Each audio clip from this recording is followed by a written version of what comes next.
Bom dia, E aí, benção. Deus abençoe. O senhor consegue me escutar bem? Sim, claramente. E você? Maravilha. Eu também, graças a Deus. Oi, Vera, tudo bom? Verinha me pediu agora um pouco no meu WhatsApp para perguntar da sua mãe. Ela falou que vê a sua mãe, mas como ela foi contigo, ela está preocupada, queria que você desse notícia. Então, eu já estou falando logo para não esquecer. Minha mãe tá bem, sim, tá? Te falar pra Vera que a minha mãe tá bem, que ela tá bem mais forte fisicamente, respondeu excelentemente bem ao tratamento. E agora a gente Graças tá a aqui Deus. fechadinho com a Covid-19, né? Tão quietinho aí, né, os dois. Enquanto, Exatamente. enquanto o pessoal vai entrando aí, né? Você dá um Ó, a pouquinho pra Maria gente comer. Social aí, A entrando. Maria, Mônica, bom dia, Maria. Sebastião, pai do Gabriel, bom dia. Sebastião, pai do Gabriel. É o Gabriel lá da Maria, igreja? isso, o seminarista, Pimentel. Sim.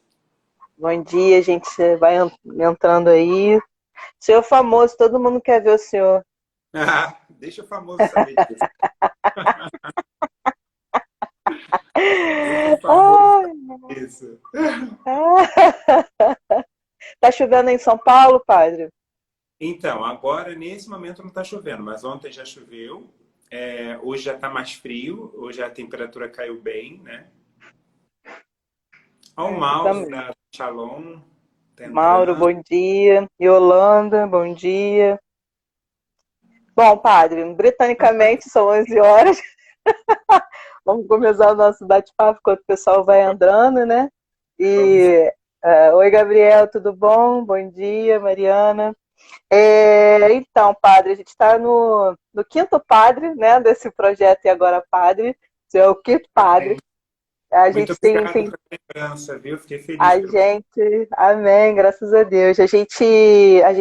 O projeto é trazer os padres, né, para a gente ouvir um pouquinho o lado de vocês nessa quarentena, né, para a gente, o outro lado também, né, os leigos escutarem um pouquinho de vocês como é que está sendo, né, esse momento da quarentena. Então a gente sempre traz um tema diferente, mas que é tipo uma desculpa para a gente poder estar perto de vocês, entendeu? Entendi. E aí hoje a gente trouxe para apresentar para quem não conhece o padre. Acho difícil quem não tá aqui ainda não conheceu o padre, mas enfim, até onde eu vi não tem ninguém que não conheça o padre. Tô mais Mas vamos lotado lá. que mãe peregrina, que horror. Gente, esse é o padre Luiz Cláudio, né? Ele é da minha paróquia de origem, né? Nossa Senhora de Fátima, em Santo Antônio de Lisboa. Conheço ele antes dele pensar em ser padre, eu acho. Não sei se o senhor pensava já naquela época, não me lembro, mas não me lembro do senhor já pensar nisso. Mas é um amigo de uma longa data, trabalhamos juntos, né? No início de tudo lá na parte de comunicação da paróquia. E é uma honra e uma alegria poder estar aqui conversando com o senhor sobre isso, né? O que a gente serviu lá 15 anos atrás sobre comunicação, né? O padre Luiz Cláudio é o padre da paróquia Santo Antônio, em Barra Funda, em São Paulo, né? Ordenou em São Paulo, apesar de ser no Rio, foi parar em São Paulo. Pelas coisas da vida, de providência divina, foi parar em São Paulo. E, e o povo dele é paulista, não é carioca que puxa o S mesmo, né? Só para ajudar um pouco a entender, para não ficar uma coisa meio. Ai, como é que ele foi parar em São Paulo? Eu era religioso, tá, gente? Existe uma caminhada, na caminhada vocacional existe a opção por um padre religioso que vive em comunidade, tem um carisma e uma espiritualidade próprios, e a espiritualidade diocesana, que é o que a maioria das pessoas conhece, o padre que vive sozinho na paróquia. Como religioso barnabita que eu era, e os barnabitas estão aí em Jacarepaguá, na freguesia, na paróquia do Loreto. Foi lá que eu conheci a congregação e entrei. Mas depois, no meio da caminhada, eu descobri que eu não queria ser um padre religioso, eu queria ser um padre diocesano. Só que eu já estava aqui em São Paulo quando isso tudo aconteceu. E como o padre Fernando, na época que eu queria sair da congregação para ir para a vida diocesana, o padre Fernando estava já bem debilitado, estava já no finzinho da vida dele. Eu não conhecia padre nenhum no Rio de Janeiro. O padre Renato estava recém-chegado na paróquia. Então, acho que tudo contribuiu para que eu permanecesse aqui em São Paulo e não perdesse os meus estudos, a minha caminhada. E o bispo daqui na época, um bispo auxiliar chamado Dom Pedro Luiz, né, que está aqui em São Paulo também, se não me engano, na Diocese de Mogi. Ele era bispo auxiliar aqui na cidade de São Paulo. E quando ele soube que eu estava saindo da congregação, ele me aproveitou aqui como seminarista na Diocese. Então, eu acabei ficando por aqui e dando minha continuidade vocacional aqui, né? Então, só para o pessoal poder entender como é que eu vim parar em São Paulo, porque que eu não estou no Rio até hoje, né? Coisas da vida, como Amém. você falou, destino. Verdade. Um beijo pro Padre Fábio de Mello. Não é o Fábio de Mello que canta, mas é o Padre Fábio de Mello, que esteve com a gente aqui segunda-feira. Sua bênção, Padre, obrigada por estar aqui. Douglas também, um abraço. Então, gente, continuando. Padre hoje, o Padre Luiz Cláudio hoje faz um trabalho, né, com a comunicação. Eu esqueci da outra vez, eu acho que o Padre Fábio de Mello também trabalha com comunicação em Seropédica. E o Padre Luiz Cláudio, ele é coordenador, né, hoje da Pascom São Paulo, da Arquidiocese de São Paulo, é isso, padre? Sim, E o padre também tem um horário na Rádio 9 de Julho, em São Paulo. Essa 9 de Julho é tipo Rádio Catedral aqui? É a Rádio Católica aqui de São Paulo. Ela só que diferente do Rio, a Rádio 9 de Julho ainda não está na FM, ela continua na AM, mas o projeto é que a FM vai acabar no Brasil, então a gente já está se preparando para ir para a FM. E eu faço parte, na verdade, eu ajudo a Rádio 9 de Julho na campanha Família dos Amigos, que é a campanha de manutenção da rádio. Então, eu tenho um programa semanal, né? O programa não é um programa do Padre Luiz Cláudio, mas é um programa da rádio, né? Rádio 9 de Julho, é o programa Família dos Amigos. É um programa voltado principalmente para aqueles que fazem parte dessa campanha, né? Então, é de segunda a sexta-feira, sempre às 20 para as 4, 15h40 começa o programa. E eu sou suspeito de falar, eu acho que eu levei a minha vertente carioca para dentro da rádio.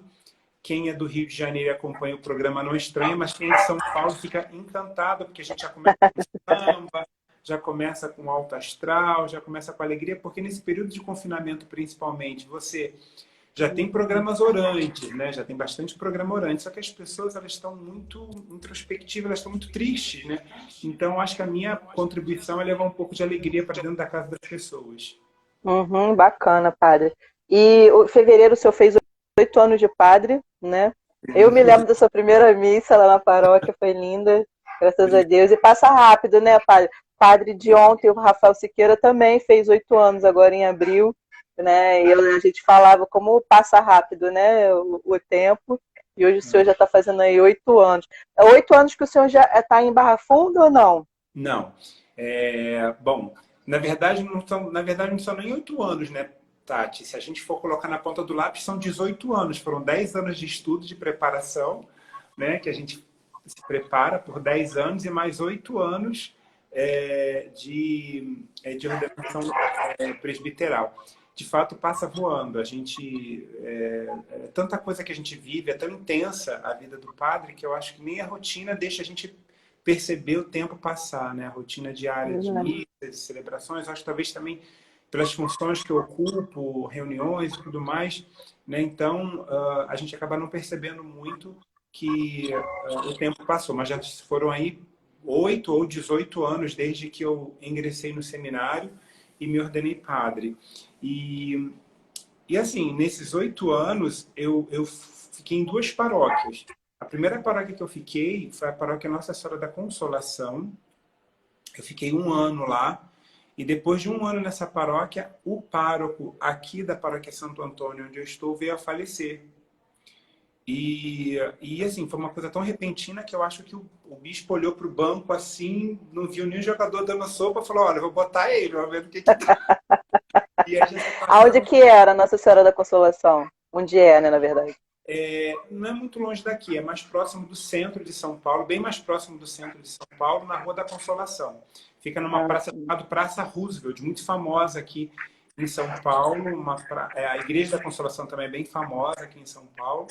E muito turista vai ali conhecer a Igreja da Consolação, porque ela já foi a própria catedral aqui de São Paulo, né? Quando a Catedral de São Paulo estava sendo terminada ou restaurada, uma coisa sobre uma restauração, e aí a catedral ficou sendo ali a Consolação. E Bacana. eu fiquei ali um ano, trabalhando exatamente um ano e um mês. Quando eu completei um ano e um mês de trabalho ali, de um aninho de padre, o bispo me mandou para cá, para ser administrador aqui na paróquia Santo Antônio. Como pároco eu estou há vou fazer 3 anos. Eu fiz 3, vou fazer. Gente, eu estou fazendo hoje 3 anos de pároco. Estou fazendo Parabéns, viu? hoje, já. Por isso que o pessoal tá falando em aniversário aqui, ó. Deve ser por isso. Exatamente, exatamente. Parabéns, padre, viu? O tempo passa. Eu vejo pelo Caio, né, que já tá com 15 anos, então É, passa rápido mesmo. E verdade. como é que está sendo para o senhor essa quarentena, né? O senhor levou sua mãe para perto do senhor, né? Que ela também precisava fazer um tratamento de saúde, né? E ela deu continuidade aí. E como é que está sendo para o senhor, né? Primeiro viver com a mãe, né? É nada como colinho de mãe, às vezes, né? E a sua paróquia fechada, né? E São Paulo, de todos os estados, acho que junto com Manaus, né? Amazonas, ou o pessoal do Amazonas, está com grande dificuldade nessa questão do coronavírus, né? De um aumento brusco de morte. Como é que está sendo para o senhor, né? Tendo que fechar a sua paróquia, claro, né? Porque pelo bem dos seus paroquianos, mas como está isso para o senhor dentro do seu coração, né? Vamos lá. Quando eu trouxe minha mãe aqui para São Paulo, a minha mãe ela não tem mais condições devido a uma falta de memória. Ela já está um pouquinho perdida com relação a dias, a horário e tudo mais. A minha mãe não consegue mais morar sozinha. O tratamento afetou um pouquinho a memória dela, a cabecinha dela ficou meio baralhadinha. Então, ela não tem condições mais de morar sozinha, ela não tem condições mais de cozinhar, ela pode esquecer um fogão aceso, um botijão de gás aberto, enfim, coisas da vida, né? Que quem fica idoso acaba passando. Uns ficam, outros não. No caso dela, acabou ficando desse jeito, né? E a gente tentou uma cuidadora, uma pessoa que pudesse morar com ela e cuidar. Ela não se adaptou, por isso que ela veio para São Paulo. Não se adaptou a uma pessoa dentro da casa dela. Então, meu irmão e eu, a gente decidiu trazer ela para cá para fazer uma experiência para ver se ela se adapta a morar comigo, né? Porque aqui na minha casa tem um espaço reservado para ela, né? Totalmente dependente, uma qualidade de vida para ela que ela possa viver isso aqui. E bem, só que nesse caminho, ninguém contava que viria um coronavírus. Não eram nossos planos que ela vivesse, né, confinada ou reservada dentro de casa, sem poder botar o rostinho na rua. E aí estamos aqui, todos nós. Eu, principalmente, porque como eu posso ser portador do vírus para ela, eu acabo ficando muito mais dentro de casa do que fora dela. Eu realmente, quando é necessário, e mesmo assim eu tive a ajuda de muita gente aqui da paróquia. Os paroquianos que iam no mercado me ligavam, só está precisando de alguma coisa, alguém que ia numa feira comprar alguma coisa, só está precisando. Então eu quase não precisei sair. Agora, de fato, é uma rotina, é uma experiência de isolamento bem pesada. Para a gente que tem uma rotina de reuniões, de estar na rua, de estar sempre de uma forma proativa, produzindo, você ficar dentro de casa e assumindo todas as responsabilidades residenciais, porque a maioria dos padres, não digo que 100%, mas a maioria deles tem uma secretária que cozinha, lava a roupa dele, faz uma limpeza na casa, justamente para poder a gente ter tempo de estar na igreja 100% dedicado à comunidade. Como a minha secretária ela faz parte do grupo de risco também, ela está com 68 anos, eu acabei dispensando ela, deixando ela em casa. E assim, por 40 dias, fui eu que assumia a parte de cozinhar, de limpar, de lavar, de passar, de dar remédio para minha mãe, de botar no sol, de passar o hidratante, de cuidar de tudo, sabe? Então ficou uma rotina bem... Eu lembro que no início, quando ainda estava na quaresma, terminando a quaresma, eu estava bem cansado porque eu tinha uma rotina de transmissões ao meio-dia, às 18 horas e às 10 da noite. Eu meio que suprimi isso, eu falei, não vou dar conta, eu não vou ter saúde para poder acompanhar, porque Você faz uma transmissão meio-dia, a transmissão que vocês estão vendo aqui agora da gente, tem certeza que a Tati não sentou de qualquer jeito e fez. Ela preparou, ela botou a câmera, vem enquadramento melhor. A gente tem toda, para uma transmissão, a gente tem que preparar o local. Então, pelo menos meia hora você tem que parar. O mínimo aí é meia hora para você fazer uma transmissão, testar a internet, testar o áudio, para que tudo chegue bom para vocês, né? Então, quer dizer, se eu estava preparando o almoço, eu estava fazendo uma faxina, eu tinha que parar para fazer a transmissão. E você tem que estar apresentável também na transmissão. Não posso chegar com aquela cara de cansado, suado e trapo para uma transmissão. Descabelado. Brincadeira. Então, isso foi bem pesado na minha rotina. Eu lembro que no início foi bem pesado. Agora, de fato, assim como é para todo mundo, para o padre também foi diferente. Eu acho que a maioria dos padres que sentar aqui para conversar com você vai dizer que a gente nunca imaginou passar por uma situação que a gente está passando. Eu vou completar agora, em mês de maio, 44 anos de vida. Eu sempre fui católico, e mesmo antes de ser padre, minha mãe me educou dentro do catolicismo. E eu nunca imaginei passar a Semana Santa que eu passei, de ter que ficar fazendo transmissões pela internet e poder ver essa experiência de uma igreja se ressignificando. Uma igreja que, através das redes sociais, está mostrando para o povo de Deus, principalmente, que nós somos muito maiores do que nós imaginamos. Que a definição de igreja que nós temos hoje, que é a igreja povo de Deus, de fato, ela se realiza através dessas ações litúrgicas transmitidas pela internet. Claro que a gente sabe que não é o ideal. Não é o ideal. Todo mundo quer receber a Eucaristia presencialmente, né? Eu já estou entrando aí no viés que a gente vai trabalhar mais para frente. Mas todo mundo quer receber a Eucaristia presencialmente. No entanto, a gente está vivendo algumas experiências pastorais que a gente falava, mas não vivia. Vou dar um exemplo. Eu sempre costumo dizer nas minhas homilias que essa experiência do confinamento, do isolamento, é um sacrifício também, como foi o sacrifício de Jesus. Né? Nós estamos fazendo isso pelo bem do próximo. Não estamos fazendo isso por nós mesmos, porque nós queremos. Assim como a cruz de Cristo também, ele não buscou isso, né? Ele diz, Pai, se podes, afasta de mim este cálice, mas que não seja feita a minha vontade, mas a sua. Então ele se entrega livremente por amor. E ele faz todo o necessário para isso. Assim também, por amor, nós estamos nos sacrificando. Nós estamos deixando de receber pessoalmente a Eucaristia em prol de um bem maior, que é preservar a vida do outro. Afinal de contas, o mandamento é: se eu quero amar a Deus, eu preciso amar ao próximo como eu amo a mim mesmo. Então, nesse sentido, ficar dentro de casa, estar dentro de casa, ainda que eu não queira, ainda que seja penoso para mim, é abraçar uma cruz necessária para que o amor de Deus seja vivido entre nós.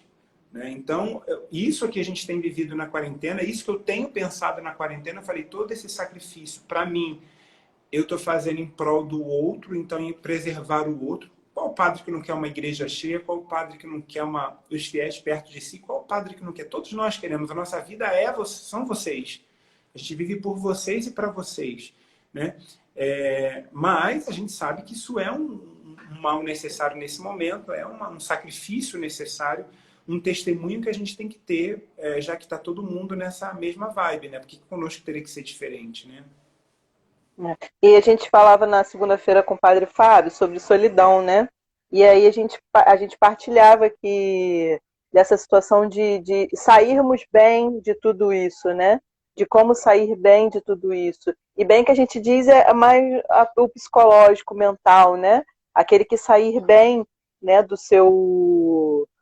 dessa quarentena, de poder estar, não é alto astral que eu digo, mas com um pensamento bom saindo disso, tirando proveito, né? A gente falava da solidão, mas tirando o proveito da solidão como um autoconhecimento, né? A gente aproveitar a quarentena como isso, né? De autoconhecimento, de uma formação de repente melhor. Quantas lives a gente tem visto de boas formações, né?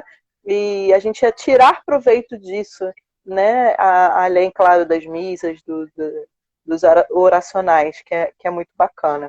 Mas, enfim, sem mais delongas, vamos entrar no nosso tema, que é evangelizar pelas redes sociais.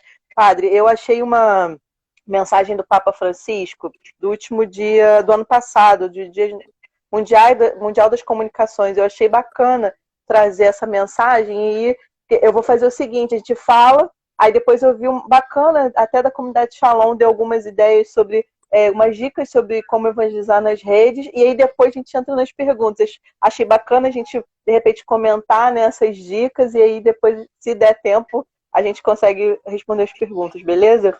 Tá bom. A mensagem do Papa Francisco foi o seguinte: se é verdade que a internet constitui uma possibilidade extraordinária de acesso ao saber, verdade é também que se revelou como um dos locais mais expostos à desinformação e à distorção consciente e pilotada dos fatos e relações interpessoais, a ponto de muitas vezes cair no descrédito. É necessário reconhecer que, se por um lado as redes sociais servem para nos conectarmos melhor, fazendo-nos encontrar, ajudar uns aos outros, por outro lado, prestam-se também ao uso manipulador dos dados pessoais, visando obter vantagens no plano político ou econômico, sem o devido respeito pela pessoa e seus direitos. Uma tal capacidade de compreensão e comunicação entre as pessoas humanas tem o seu fundamento na comunhão do amor entre as pessoas divinas. Deus não é solidão, mas comunhão. É amor e, consequentemente, comunicação. Porque o amor sempre comunica. Antes, comunica-se a si mesmo para encontrar o outro. Se a rede é uma oportunidade para me aproximar de casos e experiências de bondade ou de sofrimentos distantes fisicamente de mim, para rezar juntos e juntos buscar o bem na descoberta daquilo que nos une. Então, é um recurso. Eu achei bacana trazer essa mensagem do Papa, que ele deu a 53ª Dia Mundial das Comunicações do ano passado, que ele fala, né, na verdade ele deu os seus prós e seus contras, né, de uma comunicação na rede social, né, o que é bom e o que não é. No ano de 2016 ele ainda falou que a internet é um dom de Deus, né, onde o ser humano usa a internet a seu favor. Então, eu achei trazer bacana essa mensagem que ele dá uma balanceada no que é a rede social, né, dentro da nossa vida hoje. Então, já tem 5 anos, já são 5 mensagens que o Papa Francisco trabalha o tema da ponte, ou seja, da comunicação que deve fazer com que eu me aproxime do outro. Homem nenhum é uma ilha, nós não nascemos para sermos sozinhos. O próprio Deus quis ser relação conosco. Quando ele cria o homem, ele nos faz sua imagem e semelhança. Então ele se deu a nós, ele se deu a revelar a nós, no Antigo Testamento e no Novo Testamento, na pessoa de Jesus. Então, nosso Deus é um Deus comunicacional, ele é um Deus de relação. Ele não é um Deus de isolamento, onde ele fica num ponto e a gente fica no outro e assim nós vivemos, não. E assim também é o gênero humano, nós somos feitos para a relação. E, nesse sentido, a comunicação, ela tem essa pulsão, essa energia de fazer com que a gente possa se comunicar. Agora, o grande barato do Papa Francisco, nesses 5 últimos anos de mensagem, é que ele vem trabalhando o tema que a comunicação pode ser benéfica, principalmente a comunicação dentro da internet, como ela pode ser também maléfica. A grande pergunta que a gente deve fazer quando a gente fala de comunicação pela internet é: o que eu quero comunicar? No caso, nós, que somos cristãos católicos e que devemos, então, por exemplo, como padre, como leigos, que queremos favorecer a evangelização através das redes, a gente tem que sempre se perguntar: o que eu quero comunicar? Porque a linha tênue da comunicação na igreja, e a gente pode migrar para uma outra região que não é bacana, que é o que o Papa Francisco também trabalha, eu quero comunicar a mim mesmo. Eu não posso usurpar o direito de Cristo dele se revelar. Então, se eu coloco minha cara na internet, a quem eu quero revelar? É a mim mesmo? Então, que eu não fale em nome de Cristo. Eu estou querendo trabalhar a minha imagem, um direito que eu tenho. É a minha imagem que eu estou querendo trabalhar. Então, eu não posso querer trabalhar a minha imagem usando a pessoa de Jesus, né?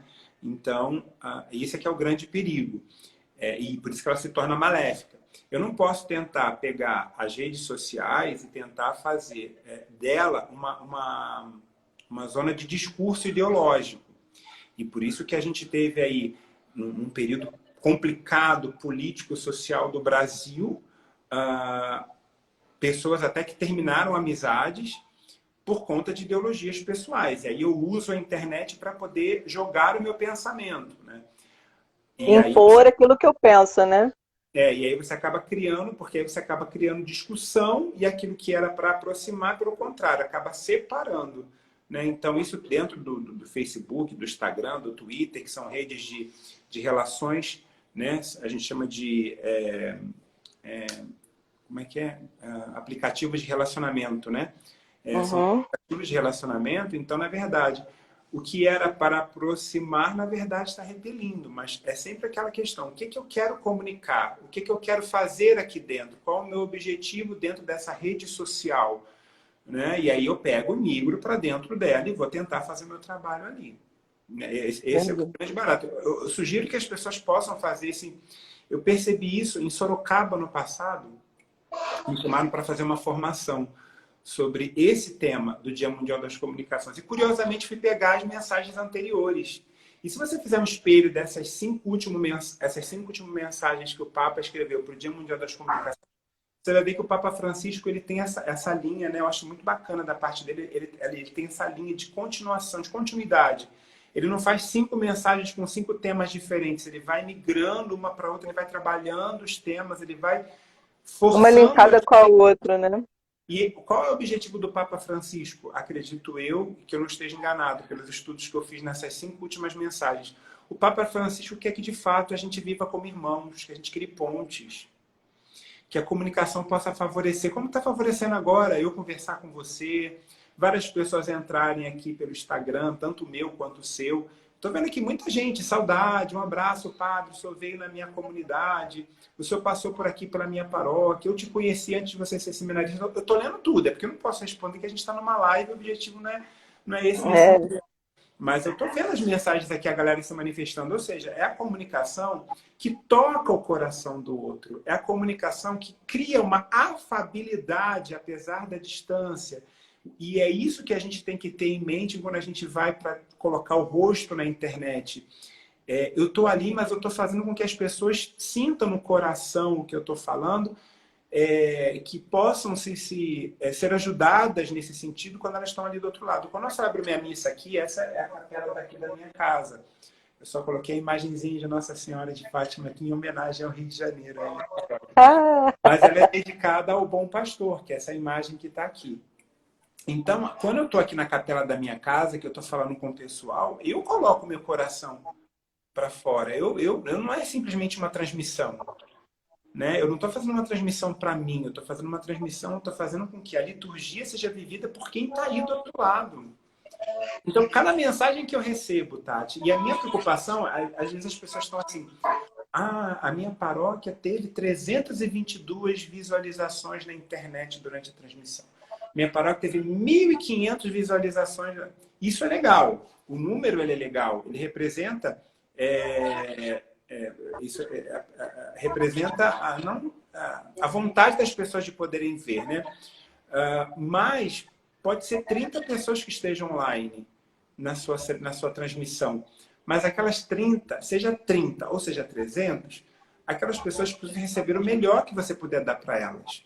Porque aquela transmissão, de alguma forma, vai fazer com que a palavra de Deus toque no coração daquelas pessoas que estão ali, entendeu? entendi. Como um bom carioca, se vocês escutarem um pagode, é o meu vizinho que colocou aqui o pagode, mas não atrapalha, não. Vai ali na janela e fala assim, ô, filho, faz isso não, tô fazendo uma gravação aqui. Quase. Isso porque ela passou o carro do ovo. Mas vamos lá. E aí, continuando, né, na nossa dica do Bom Pastor, da Shalom Bom Pastor, que você falou Bom Pastor, fiquei com o Bom Pastor na cabeça. A Shalom me deu algumas dicas, eu achei interessante a gente bater um papo sobre essas dicas, né? Ela fala assim, primeiro, antes de fazer um post, pense no que Jesus faria no seu lugar. Isso o primeiro eu já achei sensacional, né? Porque o que Jesus faria no seu lugar em vez de postar? Porque às vezes a gente vê tanta besteira, tanta porcaria na internet, né? Claro que tem os outros lados, tem muita coisa boa, mas é coisa pra gente ri, a gente ri com algumas postagens e é bom nesse tempo. Mas eu achei interessante falar sobre isso, né? Pensar como Jesus faria, o que ele postaria, né? É aquilo que eu coloquei na minha fala inicial, quando você falava da mensagem do Papa Francisco com relação às redes sociais. A pergunta que a gente tem que se fazer é: por que que eu quero fazer isso? Qual é o meu objetivo nessa rede Qual o social? objetivo? Né? Eu acho Verdade. que quando a gente pensa assim, o que que Jesus faria? Jesus pegou no chicote também, né? Ele foi necessário pegar no chicote também. Ele foi muito duro porque precisou ser duro. Mas a gente tem que sempre pensar no que a minha fala, o meu texto, ele vai induzir. Eu acho que essa é a grande pergunta que a gente tem que se fazendo. Qual é o meu objetivo? O que eu quero com isso?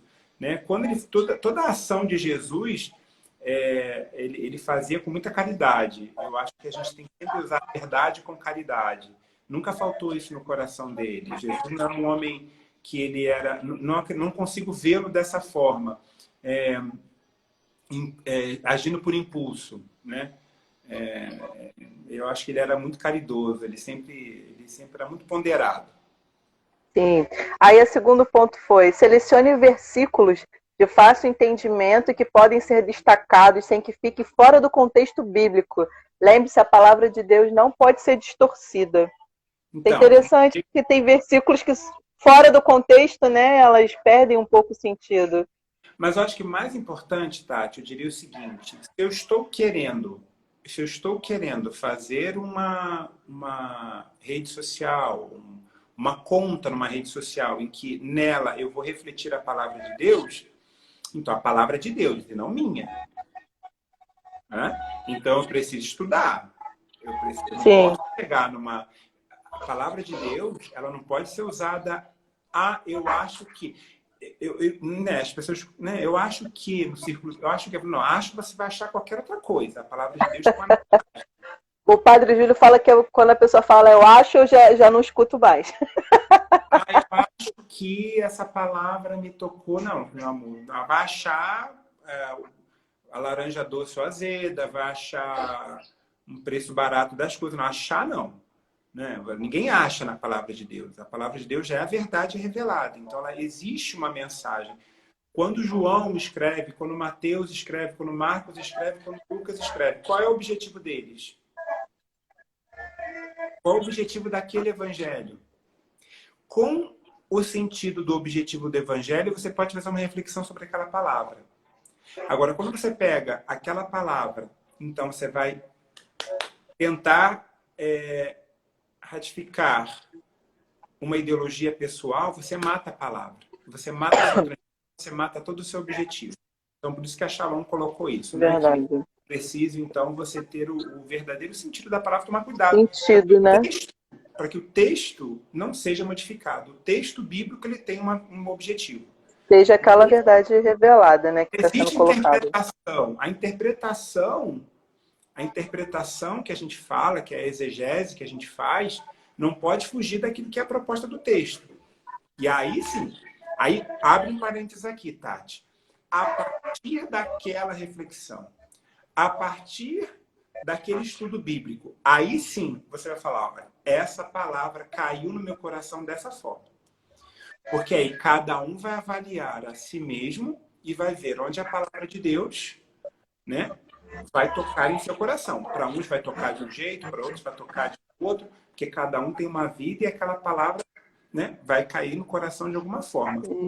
Então, isso sim, isso eu concordo. A pessoa pode falar: não, essa palavra para mim caiu nesse aspecto. Agora, não pode mudar o sentido dela, né? Sim, ela às vezes ela pode te fazer um sentido naquele dia, né? Até porque a palavra de Deus, se a gente ler ela todos os dias, Deus tem alguma coisa para te falar naquele dia. Mas é muito tão específico no coração do outro, não que você acha que você tem que estar ali, né?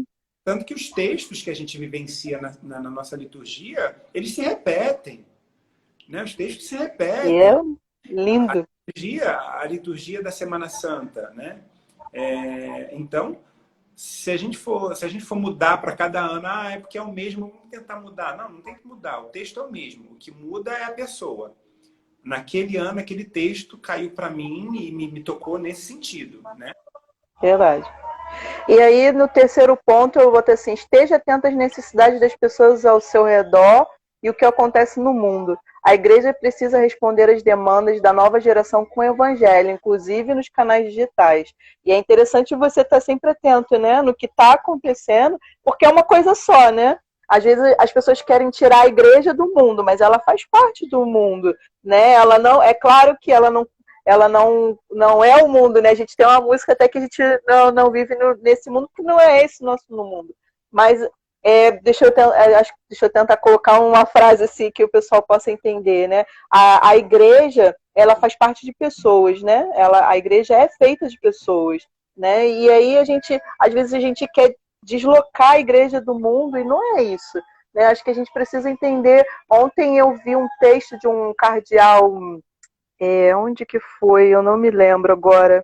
Mas foi em Roma mesmo que essa mensagem chegou para o Papa de algumas travestis, né, em Roma, né, que eles foram pedir ajuda para o padre, que era próximo ali onde elas estavam, que elas estão sem comer, são travestis latino-americanas, até brasileiras, colombianas, e aí elas pediram ajuda, essa mensagem chegou ao Papa, o Papa respondeu a elas, e o Vaticano ajudou elas ai meu Deus, entrou um bicho dentro da minha boca, com comida, enfim, com o que elas estavam precisando, e ainda mandou uma mensagem de fé. Então, às vezes a gente precisa entender que a igreja precisa, como a irmã botou aqui, entrar mais no mundo, né? E aí, de repente, entender o que está ao seu redor para a gente poder chegar ao ponto que precisa chegar, né? Olha, não sei se eu consegui me explicar. Eu vou tentar te ajudar a entender essa expressão mundo, que nos evangelhos a gente vai, né, ouvir dizer, também nas cartas de São Paulo, a gente vai ouvir essa expressão. Vocês estão no mundo, mas não fazem parte dele. Né? Então tá, primeira coisa que a gente tem que entender. A gente está no mundo e não faz parte dele porque o nosso lugar é o céu. Já tem até a música que diz, né? O seu lugar é o céu.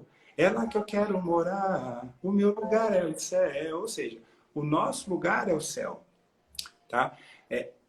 Você está no mundo e não faz parte dele, não pode ser negado o mundo. Até porque, queridos irmãos que estão ouvindo essa live, o mundo foi criado por quem? Meu Deus. É maluco? Ele cria o mundo e diz que eu não posso ficar no mundo. O que é? Você é louco? Me ajuda, então. É isso. Deu uma pirada. Vamos ser racional. E é isso que eu falo da interpretação da Sagrada Escritura. As pessoas falam, não, a gente está no mundo, a gente não faz parte desse mundo e vai negar as coisas do mundo. Não, a gente está no mundo. Foi feito por ele. O mundo é maravilhoso. Eu amo o mundo, eu amo essa vida. Eu amo, porque Deus foi que me deu. Eu amo. Agora, existem realidades terrenas que, de fato, não comungam com a vida em Cristo que nós somos chamados a viver. Por isso que nós estamos como água e óleo.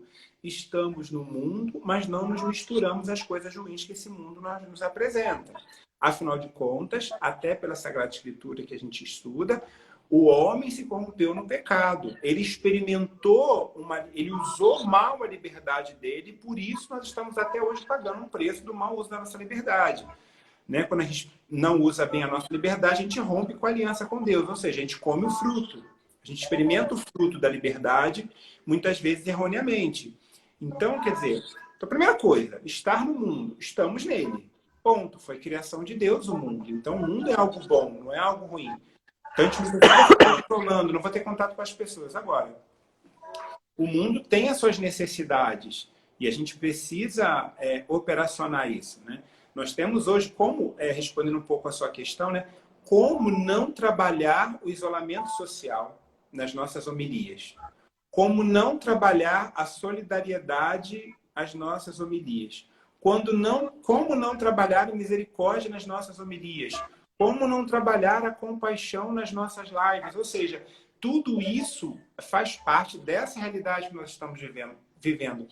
Como não falar da Covid-19 nas nossas lives, nas nossas situações de vida? Hoje nós começamos falando sobre o confinamento. Como não falar sobre isso? Então, é importante que a gente fale das coisas do mundo, mas que a gente possa perceber que as pessoas precisam ser alimentadas positivamente. Vou tentar dar um exemplo um pouquinho mais claro para ajudar vocês. já na homilia dos discípulos de Emaús, que eu fiz, o pessoal gostou bastante. Porque teve um momento na homilia que eu acho que eu perdi um pouco o controle emocional. Eu já não estava eu já não estava mais aguentando. As pessoas, eu queria tanto comungar, eu não posso comungar, e eu tô longe da igreja. Eu já não estava mais aguentando, eu vi toda a live que eu faço com o pessoal, padre, eu quero... Cara, eu cheguei para eles e falei assim, gente, presta muita atenção. Por favor, para de murmurar. Para de murmurar. Porque isso é temporário. Isso não é para sempre. Isso é um sacrifício que nós estamos fazendo em prol do outro, do amor ao outro. Então, para de ficar se murmurando como se você fosse coitado, estou sem comungar. Pô, pensa em todo mundo que é recasado, que não comunga. Quanta gente aí que é segunda união e não pode comungar, e não é uma opção, não é uma coisa que vai voltar, não comunga mesmo. E vive essa realidade, há quanto tempo? E se conforma e comunga até a igreja reavaliar tudo isso, né? Depois, pensa também, lá na Ilha de Marajó, a galera que só vê padre uma vez por ano, e que só vai batizar, casar, comungar uma vez ao ano. Lá no meu pai. Dei um padre, coitado, para 5 municípios pequenos, mas coitado. Entendeu? Então, vamos parar de murmurar, de reclamar. Então, a minha homilia naquele dia foi nesse sentido, ou seja, uma homilia voltada para as realidades da vida, ou seja, estamos no mundo e precisamos viver com essas realidades, né? Então, isso mostra também toda essa realidade, o quanto que nós somos uma igreja fortificada, ou seja, mesmo o isolamento não foi capaz de matar a nossa espiritualidade. Então, ao invés de a gente ficar olhando para o lado negativo da coisa, vamos tentar pegar esse lado negativo, essa realidade que é dura, vamos tentar trazer para uma realidade um pouco mais saudável, para a gente poder tentar viver bem com tudo isso. Você falou, a gente precisa sair bem, com a cabeça boa disso tudo. Se a gente não começar a alimentar isso ao longo da nossa quarentena, porque, Tati e povo que está me ouvindo, pode acabar o isolamento amanhã, a nossa vida só vai voltar ao normal ano que vem, está todo mundo machucado, ferido, cansado, fadigado dessa vida que a gente está tomando, desconfiado, com medo de tocar nas coisas, entendeu? Então, até toda a nossa cabeça voltar ao normal, voltar à nossa rotina, isso vai demorar. Então, a gente precisa estar bem com a gente mesmo. Então, isso é estar no mundo, mas não fazer parte dele, não deixar com que essas coisas ruins me contaminam. Alguém escrevia aí, não dar vazão às coisas materiais. Verdade. A gente sabe que o nosso lugar é o céu, e para onde a gente vai, nada disso vai nos acompanhar. As imagens, a roupa, tudo isso vai ficar, faz parte dessa vida. Então, não é a isso que a gente tem que se apegar.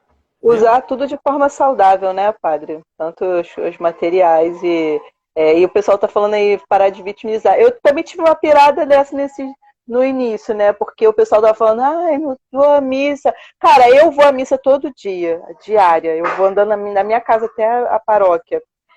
Se tem 30 pessoas na missa diária, é muito. Então eu falei assim, pelo amor de Deus, o pessoal tá falando que tá com saudade de missa, e agora não tem quase ninguém, como assim, né? E aí eu dei uma pirada nessa. Eu acho que a palavra de ordem, nessa pandemia que a gente está aprendendo, porque tudo de ruim existe também para nos educar. Eu fazia uma reflexão sobre isso ontem no meu TikTok. O que não me mata, me fortalece. Eu até repostei aqui no Instagram para ajudar as pessoas. Porque a gente vai ter que precisar se ressignificar. A palavra de ordem pós-confinamento vai ser ressignificação. A gente está tendo que reaprender. A igreja está reaprendendo a evangelizar, está usando as mídias. O povo de Deus vai ter que reaprender a amar essa igreja. Porque, assim, tá todo mundo, Tati, falando, eu queria comungar presencialmente. Eu tinha missa todo dia. Sabe quantas pessoas vinham na minha missa cotidiana? Nem 10. Eu acredito. Nem 10. Então, não é possível que tá todo mundo com saudade de comungar, porque durante a semana, pelo menos na minha paróquia, o pessoal não aparecia. E no caso da Taquara aí, que é uma igreja bem maior do que a minha, 30 pessoas naquela igreja não é nada. Em comparação à minha, é bem pouca coisa também, né?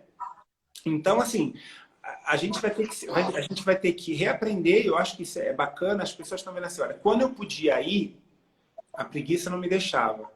Agora que eu quero, o coronavírus não me deixa sair de casa. Então, agora, quando voltar, eu vou amar muito mais a minha igreja. Eu vou valorizar cada momento que o padre fizer, porque ele fazia que era para o meu bem. Agora eu estou sentindo falta, não tem nada. Então isso também está Verdade, como ensinamento para todos nós, né? verdade. É verdade. E aí, continuando, tem uma dica aqui também, né? Eu não Fale, sei como é que tá o escreva, tempo né? aí, viu, Tati? Eu não sei como é que tá o tempo aí, vai controlando. É, a gente está 45 minutos. Eu vou, a gente vou continuar aqui. As perguntas vão ficar para outro dia. Fale, escreva de forma simples, né? As pessoas precisam entender o que a gente está passando. Isso também é importante, né? Ela fala de evitar jargões e aí até pulando aqui para uma outra pergunta que ela fala prestar atenção ao português, né? Às vezes a pontuação, né? Tudo isso é uma forma importante também na evangelização, para a pessoa entender o que você está passando, né? Sim, causa ruído. Eu vi no outro dia. Meu Deus, eu sou terrível, mas enfim. Fala, não fala, fala, não fala. Eu tive que corrigir uma postagem acho que foi um padre que escreveu. Ele botou enquanto separado. Enquanto. Aí eu falei, Uhum. cara, vai lá, corrige, pelo amor de Deus, porque tá errado. Ele botou uma legenda fixa para a live dele. Eu falei, cara, tira esse enquanto separado, Pelo porque amor de Deus. sabe? Então, tem que tomar conta com o português, tem que saber falar. Eu acho que assim, a gente precisa saber os dons que a gente tem, né? É, se eu tenho o dom da palavra, e, por exemplo, Deus me deu esse dom de articulação, mesmo quando der errado, opa, vamos lá, eu tenho essa capacidade de articulação. Então, eu ponho minha cara na tela.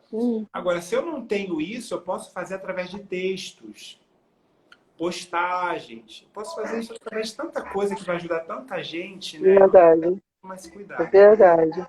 Ela fala para cuidar com carinho das artes e fotos que postar. Lembre-se que o menos é mais e uma mensagem simples atinge mais do que várias misturadas. Então, eu acho que é isso, não tem nem muito o que comentar. É tomar cuidado com as artes que se põem, cuidado com o que você usa. Ó, e principalmente, gente, eu acho que é assim, ó, aqui em São Paulo, uma paróquia foi penalizada com uma multa de R$ 5.000, porque ela usou uma imagem sem colocar de onde foi tirado. Ela usou uma imagem e não teve autorização para usar aquela imagem. Era uma imagem que era de uma empresa. Então, não vai no Google, porque eu quero botar uma imagem de Nossa Senhora. Vai lá, ai, que imagem linda de Nossa Senhora. Eu vou lá e posto, né? Cuidado, essas imagens precisam de autorização. Eu quero fazer uma imagem das missas do padre da minha comunidade que vai começar a transmitir. Aí eu coloco o povo lá, o rosto de alguém. Essa pessoa autorizou, o rosto dela tá lá naquela postagem, né? Então, tem que tomar muito cuidado com relação àquilo que é Verdade, humano. Então, cuidado com as imagens que se usam para isso não te render uma multa. verdade. Verdade. Fale do evangelho. As pessoas estão sedentas da palavra e a melhor evangelização é sempre falar do evangelho, sem alterações ou viagens.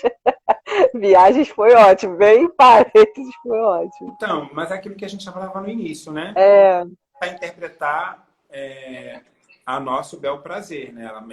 Ela tem uma mensagem essa, da palavra de Deus. essa é importante, a gente já falou um pouquinho, mas eu vou falar também. Cuidado com as discussões públicas, principalmente sobre os temas polêmicos. Caso haja uma necessidade de resposta a uma pergunta que seja sincera e aproveitando a ferramenta privada. Exatamente. Às vezes é importante que a gente vá para o privado, né? Eu sofro muito com isso muitas vezes. Mas eu tenho, graças a Deus, eu tenho a felicidade, não sei, eu acho que Deus me deu essa alegria de mesmo as pessoas que não concordam comigo, não concordam com alguma coisa da igreja, elas não vão para o público, porque você sabe que essa semana um padre sofreu um ataque na internet, coitado, ele nem teve culpa, a pessoa entrou na live e começou a escrever vários absurdos. Assim como já aconteceu comigo, durante a minha adoração, eu faço uma adoração todo domingo. Às 18 horas nós temos a nossa adoração aqui da capela da minha casa. A pessoa entrou e começou a xingar a igreja, dizendo que não acredita em Jesus, né, etc e tal. Aí eu tive que, no meio da live, né, pedir para as pessoas, pessoal, não alimentem, não incentivem. Nem tudo merece resposta. Exatamente. Quanto mais as pessoas respondiam, mais ele escrevia. Então era isso que um hater, ele vive da irritação. Da Então, quanto irritação, mais a pessoa exatamente. tenta te irritar na internet, fica aqui a minha dica. Quanto mais a pessoa tenta te provocar, não responda publicamente, porque é isso que ela quer. Ela quer disseminar o ódio, ela quer disseminar a discórdia, e quanto mais ela escreve, mais gente responde. Não alimente isso. Procure o particular para falar com a pessoa por que ela fez isso, né? Ou simplesmente ignore, como eu fiz. A gente começou a ignorar tanto que o cara saiu da sala, o cara saiu da transmissão, não ficou. A gente sofre muito isso aqui na Cleron também, né? Especialmente quando a gente posta alguma coisa de bispo. Postar alguma coisa sobre os bispos e a gente é atacado assim ferozmente. E o que eu faço, eu sou livre, a empresa é minha, a Instagram é meu, eu deleto, porque são ofensas que não faz sentido. Então, eu não respondo, eu não falo, também recebo no privado, não respondo, não falo, e se tiver público, a gente deleta, porque não é esse o objetivo. Vou dar 2 dicas para você. O ideal é o seguinte, vamos lá. 2 não, 3. Primeira dica, toda manifestação precisa de resposta. E o grande mal da igreja é o silêncio. Muitas vezes a gente não pode silenciar. A gente precisa dar a resposta que a pessoa, se ela escreveu, ela foi motivada por algo. Um exemplo, recentemente, foi o sino aqui da paróquia. O rapaz escreveu, mas ele escreveu um monte, falando um monte de besteira, etc e tal. Escreveu para o WhatsApp da igreja e um e-mail dizendo que não ia ter resposta, porque a igreja totalitária era... Eu respondi. E o cara ficou mega surpreso, que eu respondi numa educação, sabe? Eu acho também que depende de situações, né? Uma situação dessa, acho que merece uma resposta também, né? A primeira coisa é a resposta. Toda indagação precisa de resposta. Outra coisa, dependendo de como foi a manifestação, se a manifestação foi pública, né? Se a pessoa... A resposta... geralmente, por exemplo, tem coisas que tem algum limite de tolerância... aqui nas minhas redes sociais as pessoas acabam escrevendo. Principalmente agora no TikTok. Ao mesmo tempo que você tem um apoio assim, de 100% das pessoas, algumas colocações que foram feitas ali, eu acabei respondendo. Eu acho que a pessoa merece a resposta. Mas não uma resposta mal criada. Uma resposta a partir da inteligente, da né? A partir da doutrina da igreja, da catequese, para mostrar assim, que a irritação dela não me abala. Uhum. E que merece uma resposta saudável à indagação dela, né? Então, quer dizer, o silêncio não é bom, primeiro, nem todo silêncio é bom, né? Nem todo silêncio é bom, dependendo de como a pessoa vai se colocar, e ela precisa também de uma resposta se a colocação foi pública. Agora, vai no particular também. Pega aquela pessoa e coloca, né? Se coloca, por exemplo, você que tem uma empresa, porque a gente sabe que a igreja é santa e pecadora. E quando você trabalha com uma imagem de uma igreja que muitas vezes está ferida por causa de alguns maus pastores, você acaba sofrendo retaliação por causa disso. Porque a Cleron é uma forma que as pessoas têm de se manifestarem. Ou seja, esse bispo aí, ele ainda não resolveu a questão aqui na minha cidade. E o engraçado é que quanto mais a gente é visualizado, mais aumenta os ataques, né? Assim, tenho reparado isso. Exatamente. Então, mas é um viés que você pegou, uma fatia do bolo que você pegou, que você precisa administrar. Então, procura sempre ter até respostas já prontas para algumas coisas. Porque algumas pessoas, às vezes, atacam o mesmo ataque. A mesma coisa. Ai, banda de pedófilo. Aí, a pedofilia hoje é combatida civilmente, a igreja não tolera e nem apoia esse tipo de atitude. E os índices hoje na sociedade com relação à pedofilia representa na igreja menos de 1%. É claro que não tem que acontecer, mas representa menos de 1%. Enquanto que a maioria dos casos de pedofilia se dá dentro de casa, pelo pai, pelo tio, pelo irmão, né? E por aí vai. Então, e assim a gente responde. então são respostas inteligentes, pautadas em informação, em dados, então que a pessoa poder ver que você não negou a manifestação dela, que você deu resposta, você não foi mal criada e nem se eximou, né? Nem mostrou covardia. Porque eu acho que muitas vezes o silêncio mostra que a gente não tem preparo, quando na verdade não é isso. Bom, e falta 5 minutos para a gente terminar. Eu passo rápido. E aí, acho que é interessante a gente falar 2 coisas aqui, né? Ele fala assim, tenha em mente que o cristão sempre pode fazer a diferença onde está, seja ela na web ou seja fora dela, né? E aí ele fala sobre posicionamento de cristão, né? Cuidar bem da sua imagem nas redes sociais. Pense que aquela foto ou imagem realmente são opções para evidenciar a vida de um verdadeiro cristão. É, Né? a gente às vezes acaba... na verdade, a gente às vezes confunde o fato de a gente não esconder que a gente é humano, de repente postar alguma coisa que vai escandalizar.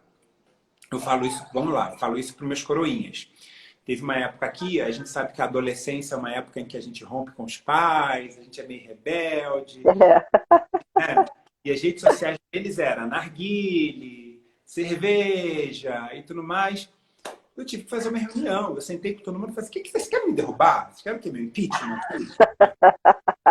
Querendo. Vocês são figuras públicas. Eu expliquei para eles, eu fiz eles entenderem. Vocês são figuras públicas, vocês servem o altar como padre, como figura públicas no altar. Não que vocês são santos, mas as pessoas esperam de vocês uma postura melhor do que a de vocês. Vocês já estão passando dos 16, 17 anos, vocês entendem o que eu estou falando, vocês não são crianças. Então, a partir dessa conversa nossa, a coisa foi melhorando. A mesma coisa com relação ao padre. Eu tenho muito cuidado com o que eu posto, né? Porque as pessoas confundem muito a questão da sensualidade, né?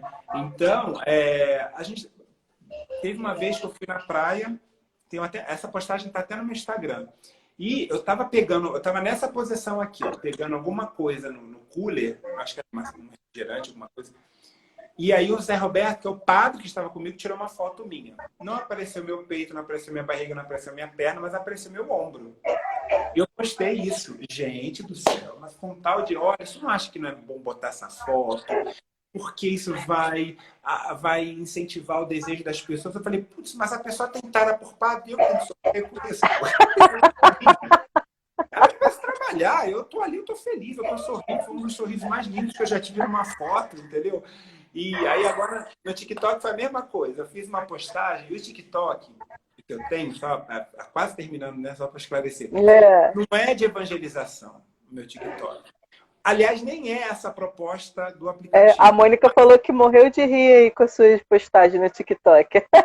Sim, eu sou muito bem-humorado. É uma característica minha, eu sou muito bem-humorado. Muita gente não sabe disso. E eu mostro a minha alegria como padre através das postagens que eu faço. Ali é bom humor, gente.